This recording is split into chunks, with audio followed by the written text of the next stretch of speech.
Can you scoot up a little bit more by any chance?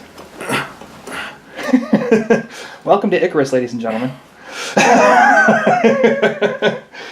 We are going into episode 4 today. Here's your water, Mr. Marzilli. We're going into episode 4 today, which is where we really start ratcheting up the stakes and the problems that the particular mission imposes, because, like so many projects, Declassified works on a 3-act structure. So the first act is where we sort of settle into the problems that they more or less knew that they had to deal with, the problems that they were more or less prepared for, but that are still very challenging, and they've got to work through them, and that's how we sort of get on board with the mission. And this is where we encounter problems they didn't know that they were going to encounter, or maybe didn't quite anticipate, like xenomorphs. Did you guys ever see Alien? Storms. Yeah, Ion storms. Ion storms. Xenomorphs. Borgs. Cosmic storms. Oof. Galactus. It might turn me into a stone man. A thing. Yep. It's clobbering time. It's clobbering time. Little did you know that Project Icarus is a superhero story. Yep. So, so that is the sort of content that we're shooting today. And we've had some interesting technical challenges. I don't want to spoil it because this video blog will come out before the next episode, so I don't want to tell you exactly what those challenges are or what we had to do to overcome them, but we definitely have to simulate some things for you, the audience, and for Gerard, the actor, that we wouldn't have had to simulate in previous episodes. So, and it's not, we don't have, we can't do weightlessness. Yeah, exactly. This episode is going to be about as Budge, so to speak.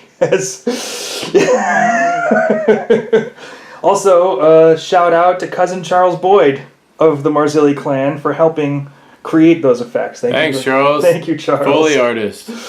Foley artist Charles Boyd. Do you have anything you want to say to the audience about the challenges this week? What's been going on? Anything you can throw at us? It's been a long week. We did reshoots of the last episode. We did reshoots because there were a couple of technical issues that didn't quite work out. The makeup was bad. It sucked. Well, I looked at, if you saw the last 8-sided blog, you saw a color version of it. And I was joking around with my cousin who was staying with us for a week or so. I was joking around before the shoot and going, "Space zombie," because I look like a zombie, and it turned out that I actually did look like a zombie. It wasn't just, it didn't work. Not just for laughs. No, I look like a space zombie. So we did some reshoots, and the good thing is in the end, I think we got a better product. It's a better episode for sure. And I spent a little bit more time not sleeping, and which will serve us well today, I think. Will serve us, and it was just any little bit more time working on something. Hey kids out there, don't let anyone ever convince you that rehearsing is not a good idea, because believe it or not, the more you work on something, you get better. Yep. And so this whole thing about I'm going to seem less natural the more I do it, or the more I rehearse, the more takes I have, is a load of hooey. Absolutely true. And one of the I am one of my base techniques is Meisner, and one of the greats of Meisner, who always looks improvisational, is Jeff Goldblum, and at Playhouse West. And that guy, man, if you ever told him that you weren't memorizing your lines, he would be like, "Oh, no, I hear about actors memorizing their lines, and we're not memorizing their lines, and no." You have to memorize your lines. Well, here's the thing about it. And he loved rehearsing. He has an 8-hour-a-day acting rehearsal program every day for himself. When people do things and they seem natural doing them, it's because they're relying on their habits to do the thing that they're doing in front of you. So when somebody just goes and gets the milk out of the fridge, it's because habitually they know where the milk is, they know where the fridge is, they know the space between them and the fridge, they know the whole scenario, they know how high the shelf is. All of those things are built into their muscle memory already. So they don't have to think about getting the milk. But if you're in a house you don't know, and you go and get the milk out of the fridge, you're going to look different to the observer than if you lived in that house. You can't just wander out of bed in the middle of the night, you're going to trip over the cat. You know what I mean? Yeah. So acting is the same. If you're going to seem natural because you've, as a character, have done this thing over and over and over and over again. You need to do the thing over and over and over again until you no longer have to think about it. Because as a character, you're not doing this thing for the first time. And even if you are doing it for the first time, even if it's your first time in mission control, or it's your first time defusing a bomb, or whatever, the truth is, you're doing that thing for the first time using a whole lot of things you haven't done for the first time. Even if you're just digging through your toolbox looking for the pliers, you've been through your toolbox. Yeah, you essentially, if it's your first bomb defusing, you have trained to do a bomb. Or even if you haven't, you're using skills that you already have built in. Right. You're using training that you do have to try and make the bomb work. The point is that the more you do it, the smoother and better you'll get at it. And it will not seem fake as long as you maintain the sense of stakes and the sense of urgency, and you just get whatever activity that is done.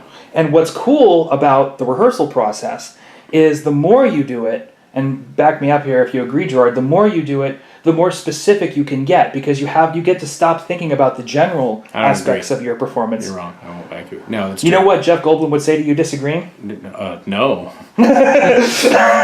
yeah, you can get more. You'll find subtleties, which is I think part of what we did last week. You'll find little subtleties. Things will hit you on the 45th time. That are way more specific and small. It's the loose change scenario. If you're walking across the street, yes, you walk across the street, but if you know the street, you can look around for loose change. Right. And which is also important when you're an actor. Yeah. Loose change. Yep. So if the loose change becomes more and more minuscule and more specific the more you rehearse. Eventually you're picking up loose change that the audience isn't even going to notice that you're picking up, but it will still build more detail into your performance and make your performance more rewatchable and much more rich and much more rewarding, and also more surprising and challenging to the other actors. Because then they get all this specific, hyper-specific shit to play off of, and it gives them a chance to turn around and do something more specific in response, because their response becomes more detailed. That's my thing. I believe that's true. So yeah, number of production challenges. It was a busy week for me. I was working, was entertaining, and hanging out with family, and it was a busy week. And then we had a reshoot, and we had not only had to reshoot the last episode. We had to figure out all the technical shit. We had to figure out all the technical shit, and I had to learn this week's episode in the middle of all that. So I was basically bouncing back and forth between two episodes when working. And you did great. Yeah, and it thank you. And it happened. Well, we'll see. We haven't started shooting this episode yet, but we shot the last one. We did. So if we can do the last one, maybe we can do this one. Maybe we can. So that's going to wrap it up for this Eat-Sided blog. Thank you guys for watching. If you like these videos, Gerard, give us a on the up there. Up. See this up there? Yeah, over there. We got a like. We got a like button for you. Give us a thumbs up. Exactly. And give us a subscribe if you want more of this content. If you want to follow Declassified, and don't worry that Declassified is not going to keep going, because once we finish this season, we're going to start working on other Declassified seasons. We've got other stories, other bad ideas from the Bureau of Applied Defense Development to pursue, and plenty of other actors that want some screen time. And Gerard definitely wants to say Space Race. Space Race. And they do. There's a lot more.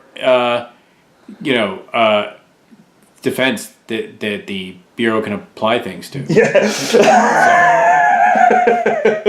lot of applications. And stay tuned for episode 3 on Monday, which is already released by the time this video is out. So stay tuned for episode 4 on Monday, which is the episode we're about to shoot for you right now. IV. Enjoy Declassified. Thanks for watching. Say goodbye, Gerard. Bye.